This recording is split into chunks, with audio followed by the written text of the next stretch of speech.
This is a good list that I've put together, inspired by a couple of others and my own contribution, and I'd like to share this list with you. First, learning the power of purpose. A person who has purpose in their life, they have something to go for, some meaning.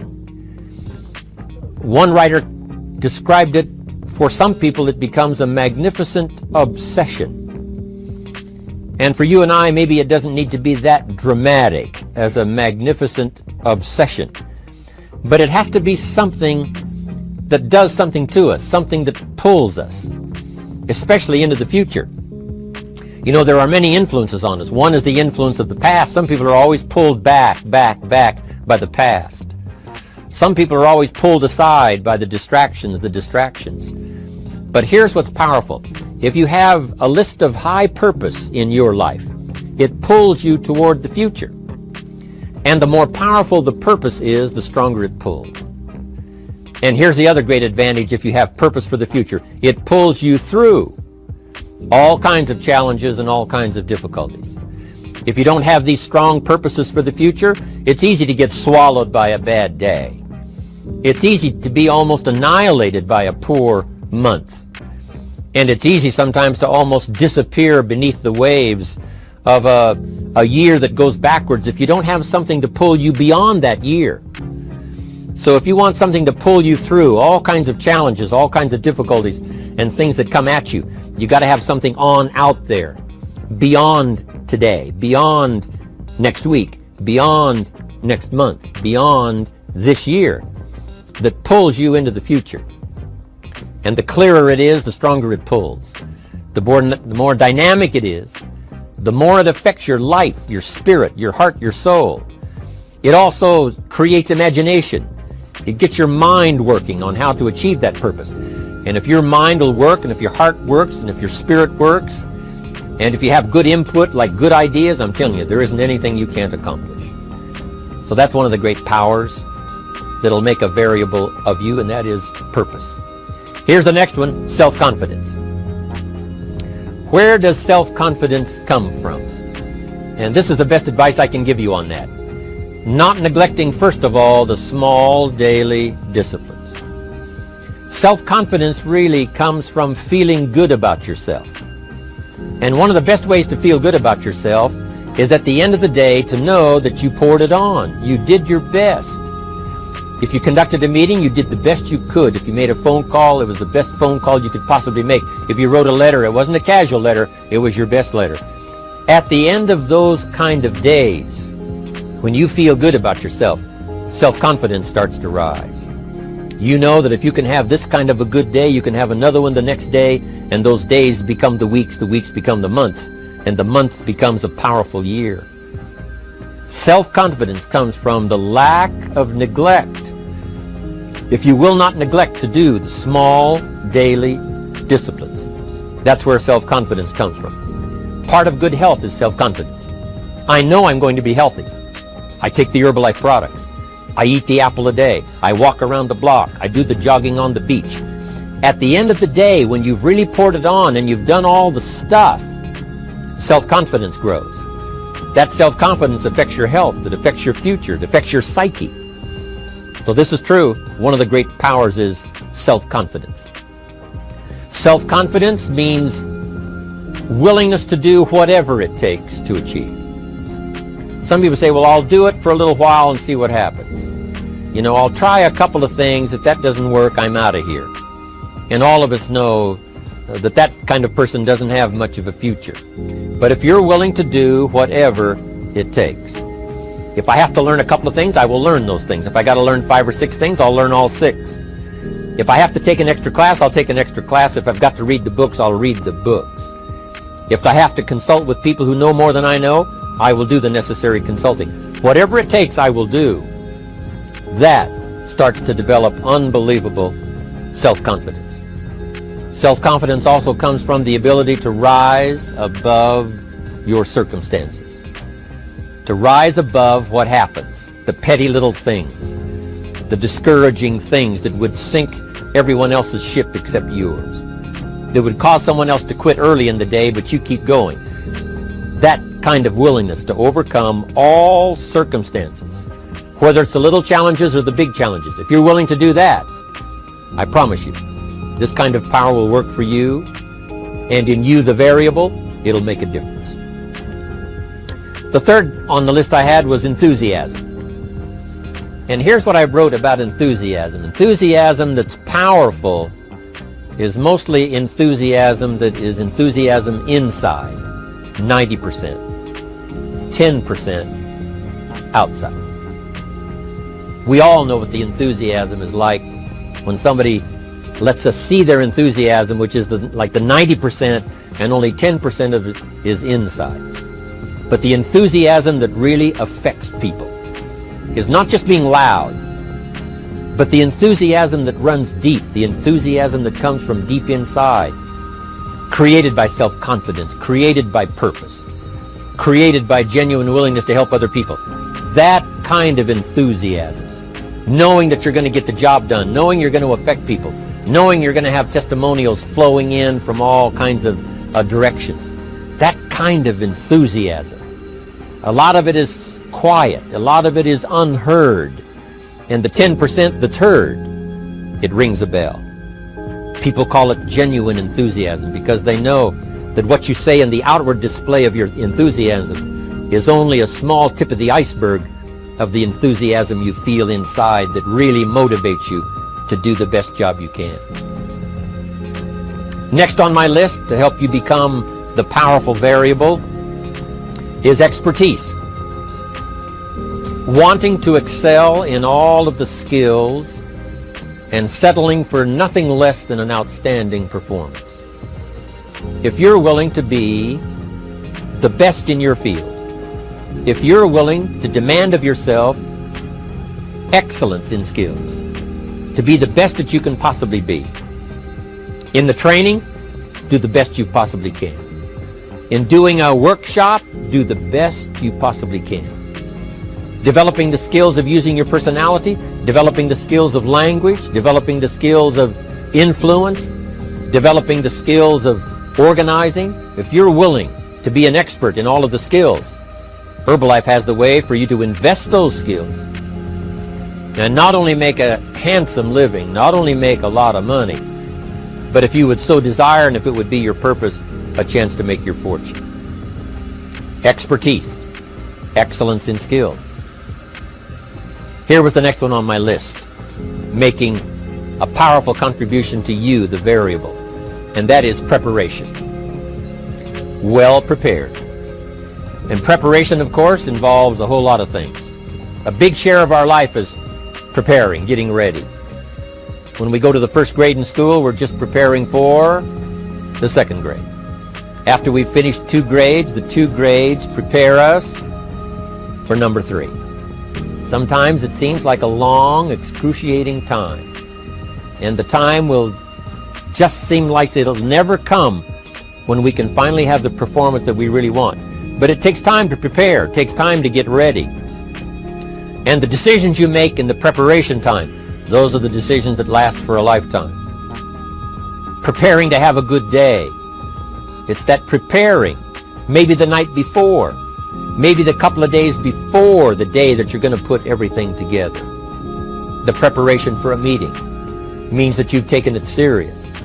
The preparation for doing a workshop means you're serious about the workshop. You want to make the best contribution. That kind of preparation is important. But here's preparation that's very vital, and that is to prepare yourself for success. Life seemingly does not wish to waste success on the unprepared. Life says, why waste a fortune on this person? They're not prepared to do the right things with it. They're not prepared to use it wisely. If a fortune was bestowed upon this unprepared person, it would probably be wasted. The people that could have been touched won't be touched. What could have been done won't be done because this fortune will have been wasted on the unprepared person. So not only look for fortune, not only look for the promise, but prepare yourself and ask of yourself, what can I do to make myself ready? Because remember, life was designed not to give us what we want, not to give us what we need, but life was designed to give us what we deserve. Every value in life must be paid for, and those that pay are the ones that get it. It says those that give receive. Someone says, I wish to receive, I wish to receive. You don't have to concentrate on receiving. Just become a good giver. It says those that search will find. Someone says, well, I need to find some good ideas to help change my life for the future. Then to find good ideas, that doesn't come because you need them. It comes because you search for them. If you want good ideas, you got to go after them. You got to go to the class, you got to go to the workshop, you got to go to the training, go to the book, right? You got to go to the journal, right? Go where good ideas are being taught. Go searching, go looking, because good ideas are not going to be wasted on those that are not seeking, searching, well prepared. So, prepare yourself to be ready for fortune when it comes, to be ready for challenge when it comes, to be ready for opportunity when it comes. Opportunity comes along and passes by the person that is not well prepared. I want to prepare myself this year for next year. Yes, I wish to be effective this year, but I'm also thinking of ways, how could I be better? How could my ideas be more powerful? How could they be sharper, more clear? How could I reach some people next year that I perhaps can't reach this year? I haven't reached deep enough into my own soul to affect some people. Some people just pass by and say, hey, what a good speech. But how could I make it stronger than that, deeper than that, more powerful than that? I cannot be as powerful as I could be next year. You know, you can't go to the 10th grade in the 5th grade. You just got to go through the grades. But the more you are prepared, when the 10th grade finally comes, now you can cash in and get 2 times, 3 times, 5 times more value from it by being prepared.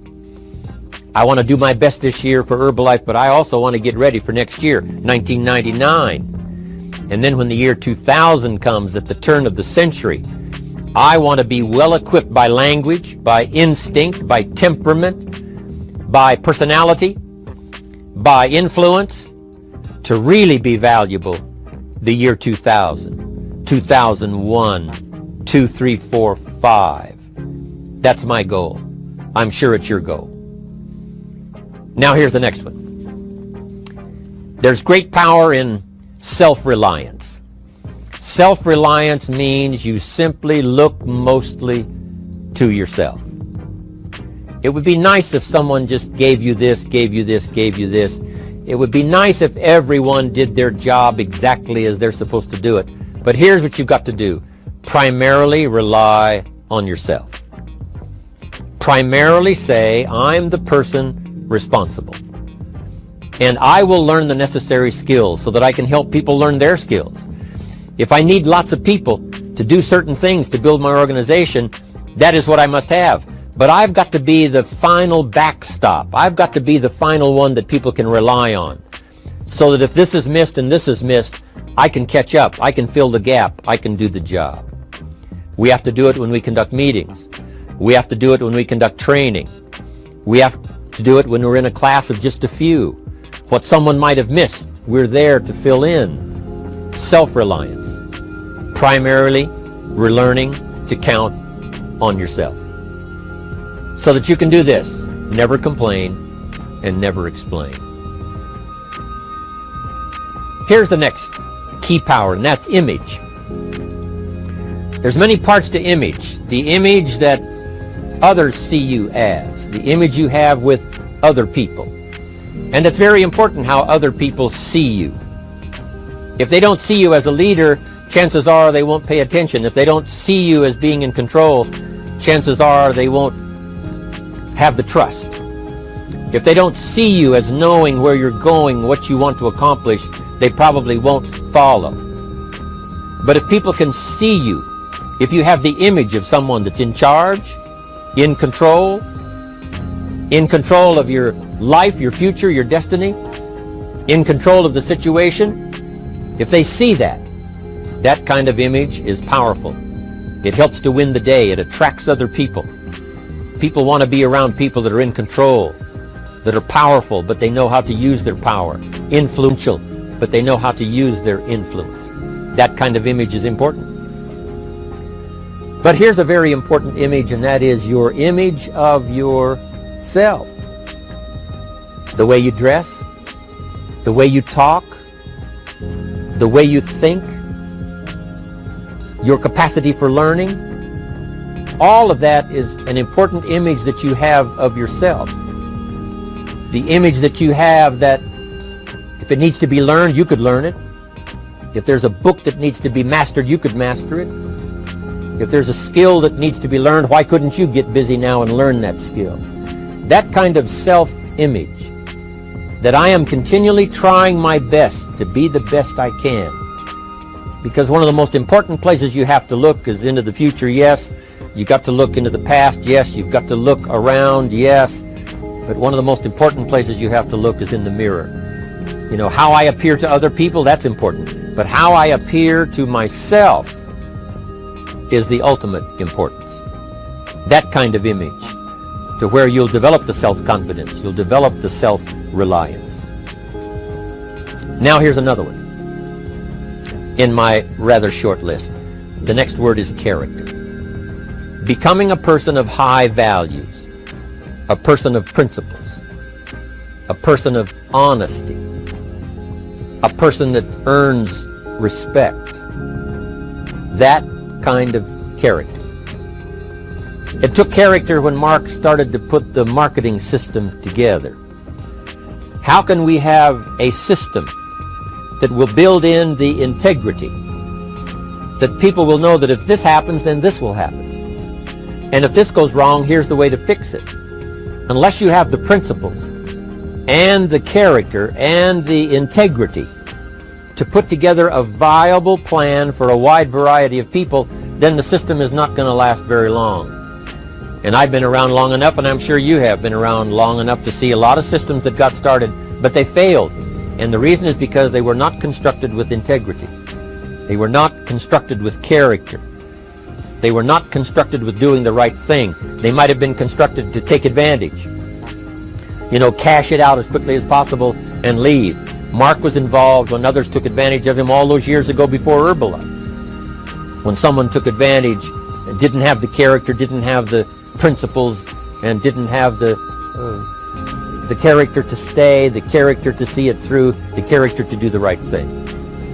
So this is important, to develop the character within yourself, that people see you as honest, as fair, willing to do the right thing, willing to be helpful, but always willing to walk the center line, not to pass the line.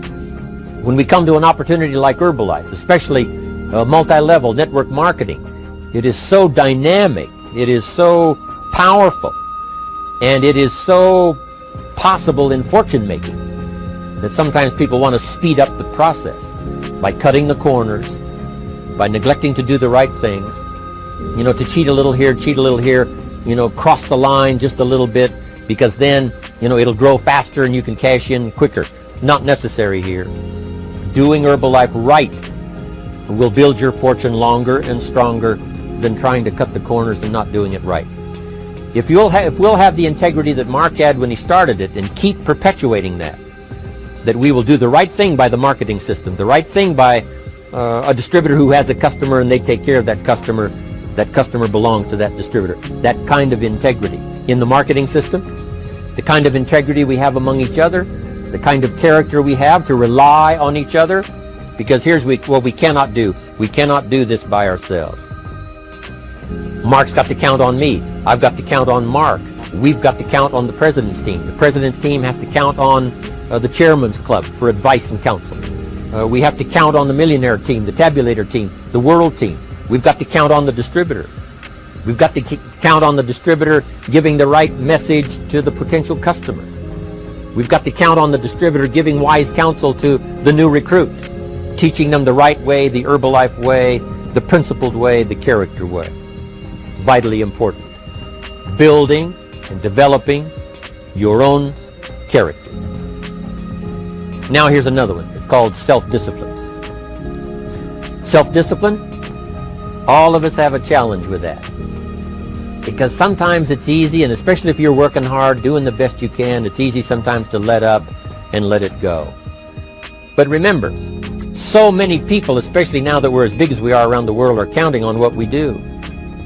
At home office, they have to be careful.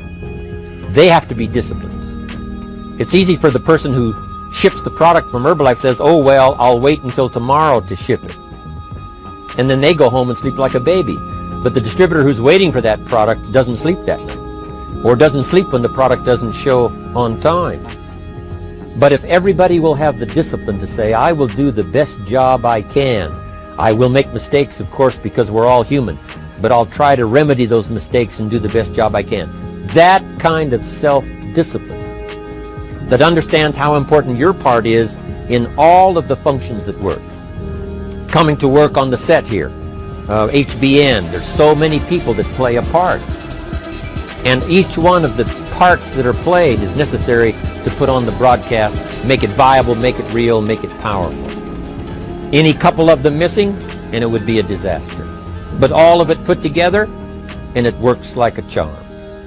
Each person developing the self-discipline to do their part, do their job.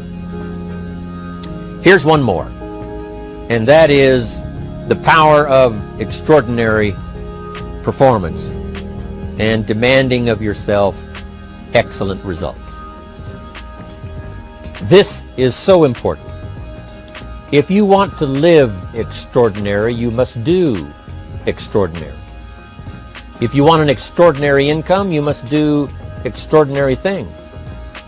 If you want an extraordinary fortune, you must go with the demands of what it takes to have that fortune.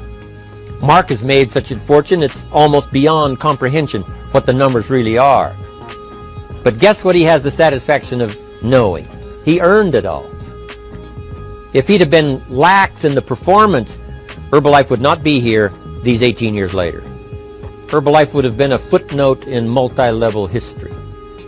But because he performed year after year, the 3rd year and the 5th year, and the 7th year and the 10th year, and the 12th year and the 15th year, and now performing well in the 18th year, I'm telling you, that's what makes it such a viable fortune for Mark personally, of course, because he did the job.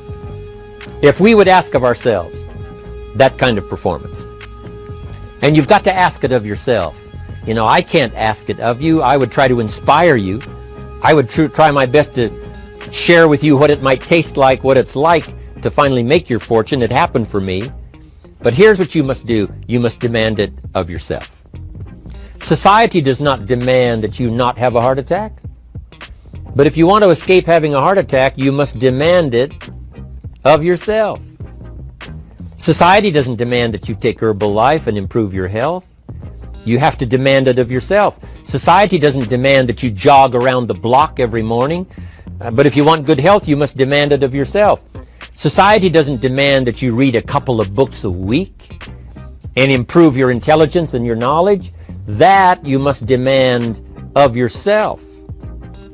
Society does not demand that you build a financial wall around your family nothing can get through. That's not a demand of society. But you must demand it. If you wish it, you must demand it of yourself.